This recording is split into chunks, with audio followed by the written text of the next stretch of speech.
ഏറ്റവും ബഹുമാനപ്പെട്ട പ്രതിപക്ഷ നേതാവ് വി.ഡി. സതീശൻ, നമ്മുടെ എല്ലാം പ്രിയപ്പെട്ട മോഹൻലാൽ, മന്ത്രി രാജൻ, മന്ത്രി ബിന്ദു,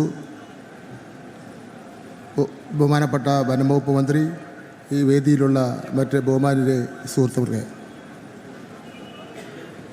ഈ കലോത്സവ നഗരിയിൽ നിൽക്കുമ്പോൾ ഏഷ്യയിലെ ഏറ്റവും വലിയ കലാമാമാങ്കം എന്ന വിശേഷണത്തേക്കാൾ ഉപരിയായി എൻ്റെ മനസ്സ് നിറഞ്ഞു നിൽക്കുന്നത് മറ്റൊരു കാഴ്ചയാണ്. ചരിത്രത്തിലാദ്യമായി ഒരു കലോത്സവ വേദി ഒരു കുട്ടിയുടെ വീട്ടുമുറ്റത്തേക്ക് എത്തിയ ആ നിമിഷം.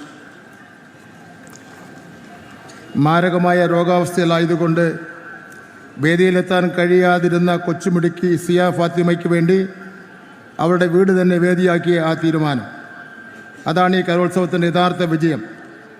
മത്സരിക്കാൻ കഴിയാതെ പോകുന്നവരുടെ കണ്ണീരൊപ്പാൻ നമുക്ക് സാധിച്ചു എന്നത് കിരീട നേട്ടത്തേക്കാൾ വലിയ കാര്യമാണെന്ന് ഞാൻ കാണുന്നു. അതുപോലെ തന്നെ പ്രതികൂല സാഹചര്യങ്ങളോട് പോരാടി വിസ്മയകരമായ പ്രകടനം കാഴ്ചവെച്ച സച്ചുവിനെ നമ്മൾ കണ്ടു.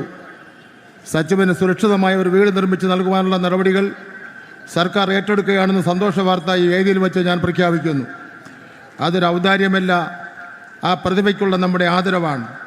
ഈ രണ്ട് സംഭവങ്ങളും നമ്മെ പഠിപ്പിക്കുന്നത് ഒരൊറ്റ കാര്യമാണ്: കല എന്നത് വെറുമൊരു മത്സരമല്ല, മറിച്ച് അത് മനുഷ്യത്വത്തിൻ്റെയും കരുതലിൻ്റെയും കൂടി അടയാളമാണ്. ജയപരാജയങ്ങൾക്കപ്പുറം കലയെന്ന വികാരത്താൽ ഒന്നുചേർന്ന വമ്പൻ ജനസഞ്ചയമാണ് ഈ കലോത്സവത്തിൻ്റെ ശക്തി. നമ്മുടെ കുട്ടികളുടെ കലാപരമായ ഭാവിയെ കരുതി സുപ്രധാനമായ ചില പ്രഖ്യാപനങ്ങൾ കൂടി നടത്തുവാൻ ഈ അവസരം ഞാൻ വിനിയോഗിക്കുന്നു.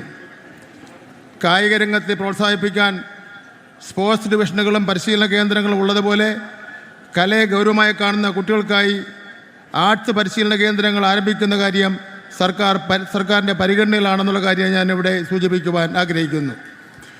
കുട്ടികളിലെ കലാവാസന പരിപോഷിപ്പിക്കാൻ സ്കൂളുകളിൽ സ്പെഷ്യലിസ്റ്റ് അധ്യാപകരെ നിയമിക്കുവാനുള്ള നടപടികൾ വേഗത്തിലാക്കും. കലയും കായികവും പഠിപ്പിക്കുന്ന അധ്യാപകർക്ക് ജോലി സുരക്ഷ ഉറപ്പാക്കാനുള്ള ശക്തമായ നടപടികളും സർക്കാർ സ്വീകരിക്കും. അടുത്ത അധ്യയന വർഷം മുതൽ കലോത്സവ നടത്തിപ്പിൽ കാതലായ ചില മാറ്റങ്ങൾ വരുത്തുവാൻ സർക്കാർ ഉദ്ദേശിക്കുന്നു.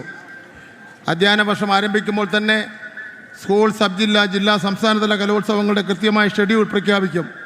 ഇത് കുട്ടികൾക്ക് പരിശീലനത്തിന് കൂടുതൽ സമയം നൽകും. സ്കൂൾ തലത്തിലുള്ള മത്സരങ്ങളിൽ പലപ്പോഴും പരാതികൾ ഉയരാറുണ്ട്.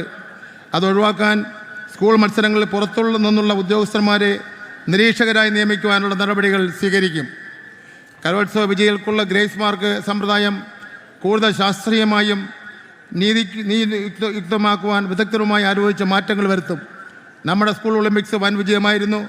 പ്രത്യേക പരിഗണന അർഹിക്കുന്ന കുട്ടികളെ കൂടി ഉൾപ്പെടുത്തിക്കൊണ്ട് നടത്തിയ ആ മേള വലിയൊരു മാതൃകയായിരുന്നു. അതേ മാതൃകയിൽ വരും വർഷങ്ങളിൽ കലോത്സവവും ഇൻക്ലൂസീവ് ഫെസ്റ്റിവലായി മാറ്റുവാനുള്ള സാധ്യതകൾ സർക്കാർ പരിശോധിക്കുമെന്നുള്ള കാര്യം കൂടി ഞാനിവിടെ വ്യക്തമാക്കുവാൻ ആഗ്രഹിക്കുന്നു. എല്ലാവർക്കും ഒരേ വേദിയിൽ തങ്ങളുടെ കഴിവുകൾ മാറ്റുരയ്ക്കുവാൻ അവസരമൊരുക്കണമെന്നതാണ് സർക്കാരിൻ്റെ ആഗ്രഹം. വിജയികൾക്ക് എല്ലാവിധ അഭിനന്ദനങ്ങളും ഞാൻ അർപ്പിക്കുന്നു. നിങ്ങൾക്കെല്ലാവർക്കും ഒന്നുകൂടി അഭിവാദ്യങ്ങൾ അർപ്പിക്കുന്നു. നമ്മുടെ പ്രിയപ്പെട്ട ശ്രീ മോഹൻലാൽ ഈ കലോത്സവ നഗരിയിൽ എത്തിച്ചേർന്നത് ഇവിടുത്തെ മത്സരാർത്ഥികളായ ഓരോ കുട്ടിക്കും ലഭിക്കുന്ന ഏറ്റവും വലിയ പുരസ്കാരമാണ് എന്ന കാര്യം ഞാൻ ഇവിടെ സൂചിപ്പിക്കുകയാണ്. കലയുടെ മഹാമാങ്ങത്തിന് തിരശ്ശീല വീഴുമ്പോൾ അതിന് സാക്ഷിയാകുവാൻ അഭിനയ കലയുടെ കുലപതി തന്നെ എത്തിയിരിക്കുന്നു എന്നത് നമുക്ക് ഏവർക്കും അഭിമാനകരമായ നിമിഷങ്ങളാണ്. തൻ്റെ സിനിമാ തിരക്കുകൾക്കിടയിലും വരും തലമുറയിലെ കലാപ്രതിഭകളെ കാണുവാൻ, അവരെ പ്രോത്സാഹിപ്പിക്കുവാനും അദ്ദേഹം കാണിച്ച ഈ മനസ്സിന് പൊതുവിദ്യാഭ്യാസ വകുപ്പിൻ്റെയും ഇവിടെ കൂടിയിരിക്കുന്ന ഓരോ വിദ്യാർത്ഥിയുടെയും പേരിൽ ഞാൻ ഹൃദയം നിറഞ്ഞ നന്ദി രേഖപ്പെടുത്തുന്നു. പ്രിയ ലാലേട്ടൻ, മലയാളികൾക്ക് ശ്രീ മോഹൻലാലിനെ അങ്ങനെ വിശേഷിപ്പിച്ചാൽ തൃപ്തിയാകൂ. അങ്ങയുടെ സാന്നിധ്യം ഈ കലോത്സവ വേദിക്ക് നൽകിയ ആവേശം ചെറുതല്ല. ഈ കലോത്സവത്തെ മുന്നിൽ നിന്ന് നയിച്ച തൃശ്ശൂരിൽ നിന്നുള്ള മന്ത്രിമാരായ K Rajan, doctor R Bindu എന്നിവർക്ക് പ്രത്യേകം നന്ദി. ഉത്തരവാദിത്ത കലോത്സവം എന്ന ആശയം 64ാമത്തെ സംസ്ഥാന സ്കൂൾ കലോത്സവത്തിന് നിർദ്ദേശിച്ച പൊതുവിദ്യാഭ്യാസ secretary doctor K Vasuki IAS, ഊണമുറക്കവും ഉപേക്ഷിച്ച് കലോത്സവ സംഘാടനത്തിൽ സജീവമായി നിലകൊണ്ട പൊതുവിദ്യാഭ്യാസ ഡയറക്ടർ ഉമേഷ് IAS, ജില്ലാ കളക്ടർ, പോലീസ് കമ്മീഷണർ തുടങ്ങിയ എല്ലാവർക്കും ഇതിനോട് പ്രത്യക്ഷമായും പരോക്ഷമായും സഹകരിച്ച സഹായങ്ങൾ നൽകിയ എല്ലാവർക്കും സംസ്ഥാന ഗവൺമെൻറ്റിന് വേണ്ടി നന്ദി രേഖപ്പെടുത്തിക്കൊണ്ട് എൻ്റെ വാക്കുകൾ അവസാനിപ്പിക്കുന്നു. നന്ദി, നമസ്കാരം.